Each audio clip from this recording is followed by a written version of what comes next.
You might be underpaid by $10,000 or more. If you're a PA, NP, or pharmacist, and you don't have real data, not just guesswork, to figure out if your compensation is what it should be, you could be losing tens of thousands of dollars every single year.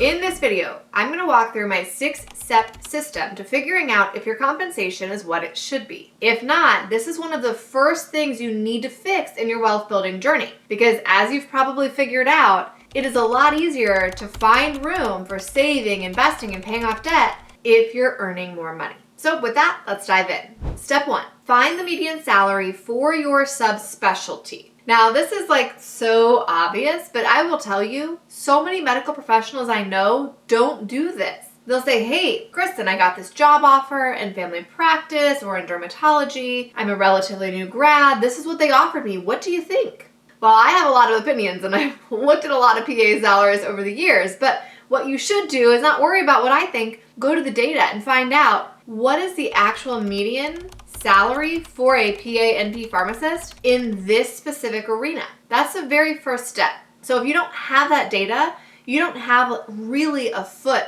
to negotiate with. Now you can use the AAPA salary report as a PA. You can use resources like salary.com, ZipRecruiter, Know Your Worth, which is a Glassdoor tool. You can use the Bureau of Labor Statistics. There are a whole bunch of options available. But my favorite source in 2025 is actually Merit Health. I'll put the link below in the notes to this video, but I have found it to be the only credible source that gives down to the salary granular data on what it looks like to earn as a PA or NP. Unfortunately, they don't have pharmacist data yet, but I've suggested that to the founders and we'll see if they can pull that off in the future. So this is an example, right? If you wanted to say, hey, I'm a PA, I work in cardiothoracic surgery, what is the median compensation for me? You can see it's $158,000. That's a helpful place to start. Let's say you're a PA in pediatrics instead of cardiothoracic surgery, right? One of our lower paying subspecialties.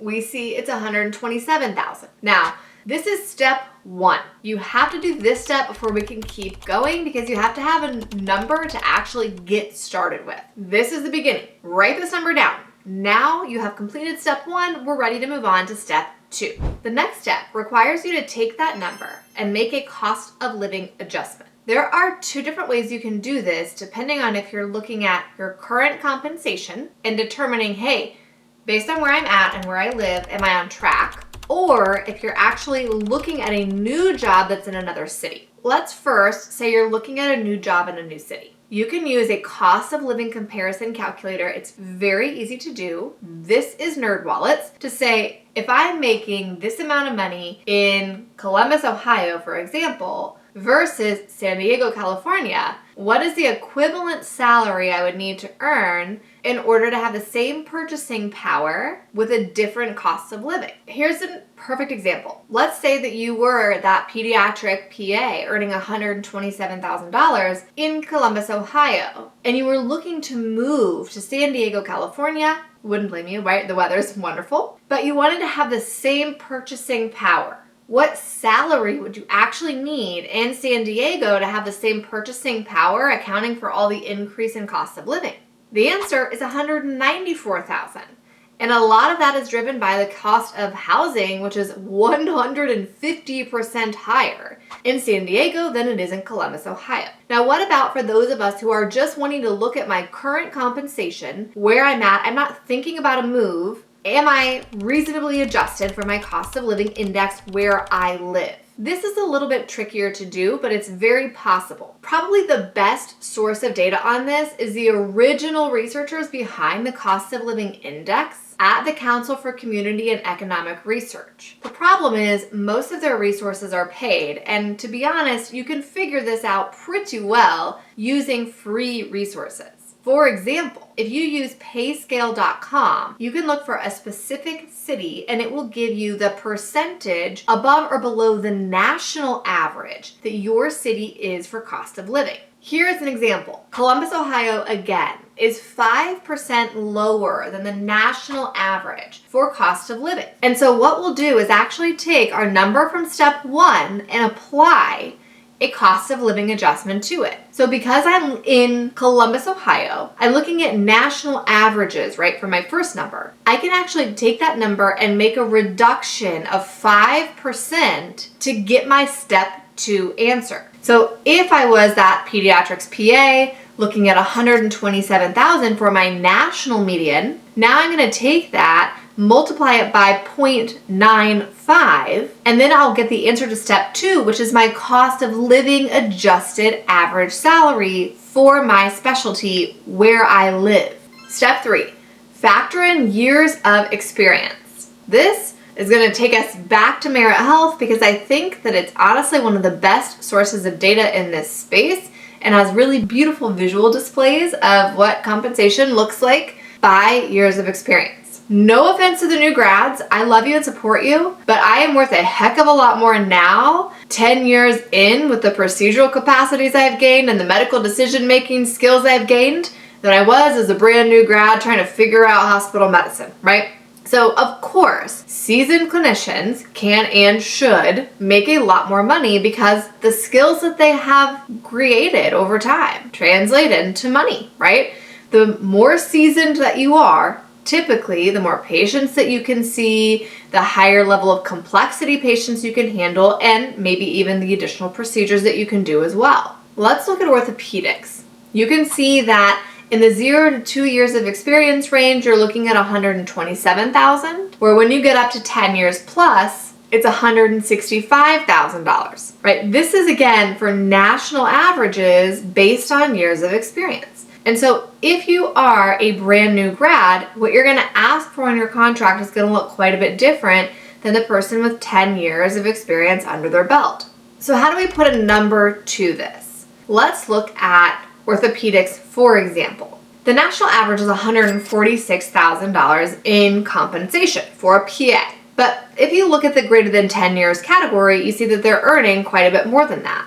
So how much more than that? Well, that $164,000 number is a 13% increase-ish from the average. So that tells me whatever number we had for step 2, I need to take that and add 13% for my step 3, assuming I had 10 years of experience. So when you do this number, you could be adding, if you are experienced to the point that your income should fall above that average, or you could be subtracting if you're brand new, maybe you're going to land a little bit below the average. So you would look at these quartiles and say, okay, if I fall in the 0 to 2 years of experience, how much percentage-wise is that lower than the average? Well, if we do the math again, it's actually negative 12 to 13%.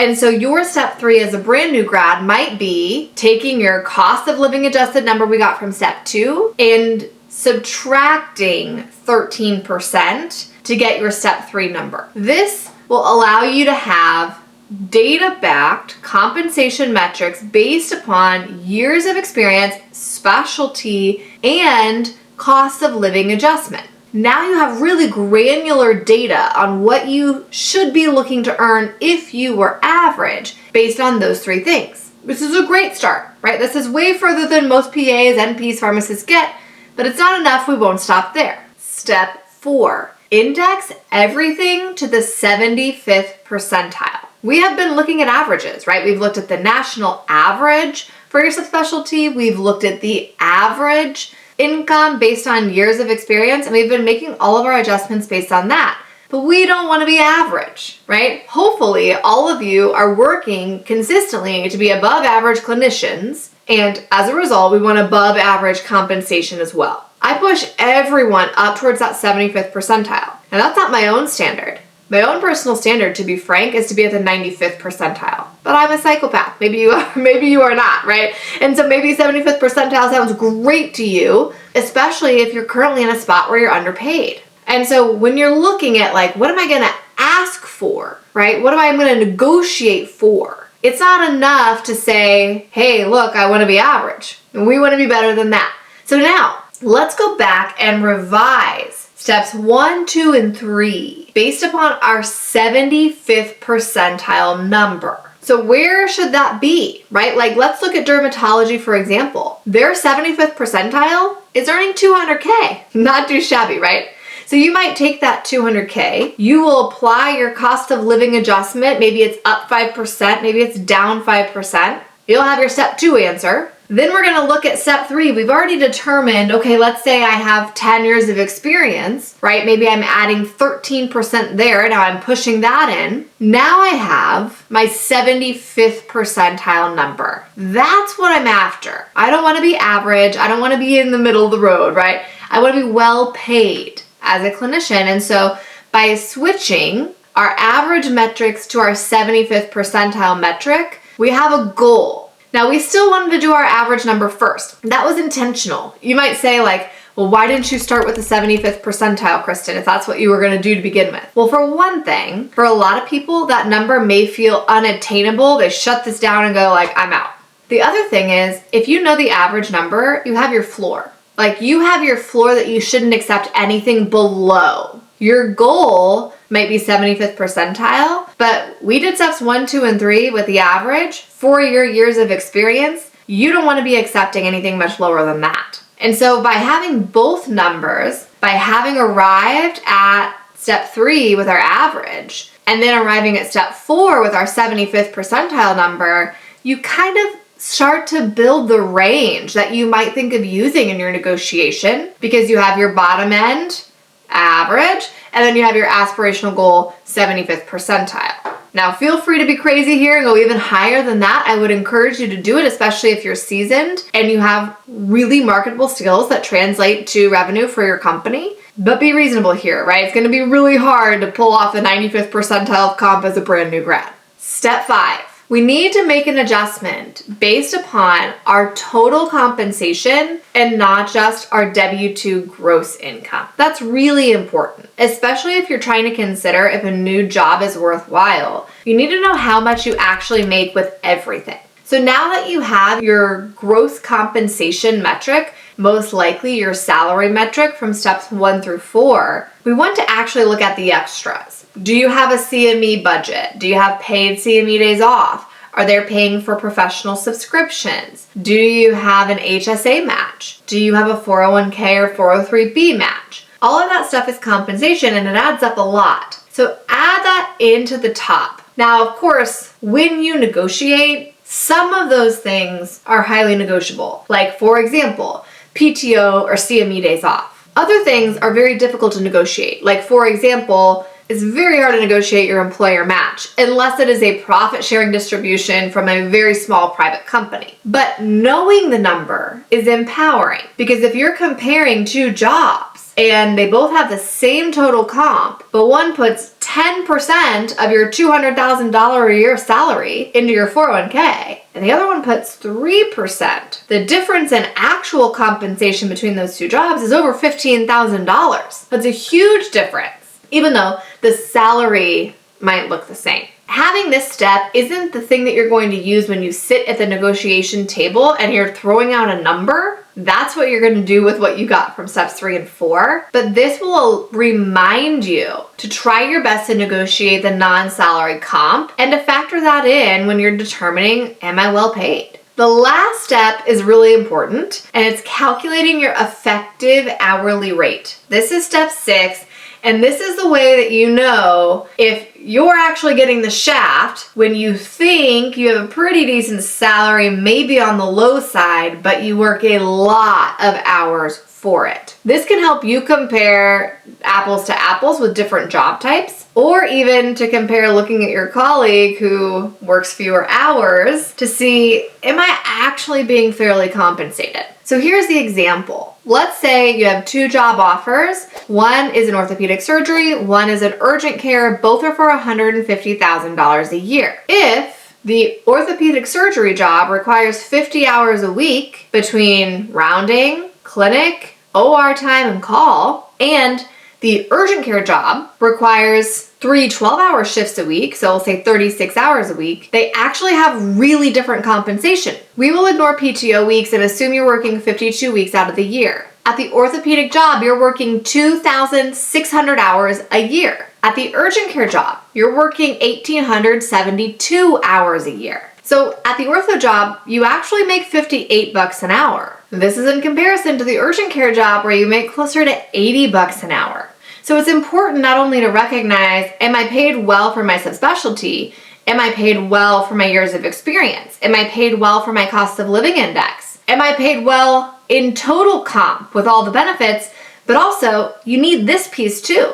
Am I paid well for how many hours I'm expected to work in a week? Because we all know in the world of medicine, some jobs have people running around like chickens with the head cut off, working tons and tons of hours, and other ones are, hey, work your shift, go home, right? So you need to make sure that your compensation aligns with your workload, and that if you have a job that you think pays well, but requires a tremendous number of hours, you actually may not be as well paid as you think. This is the 6-step system for you to look at, am I underpaid? This is the first step. You have to recognize when there's a problem so that you can correct it.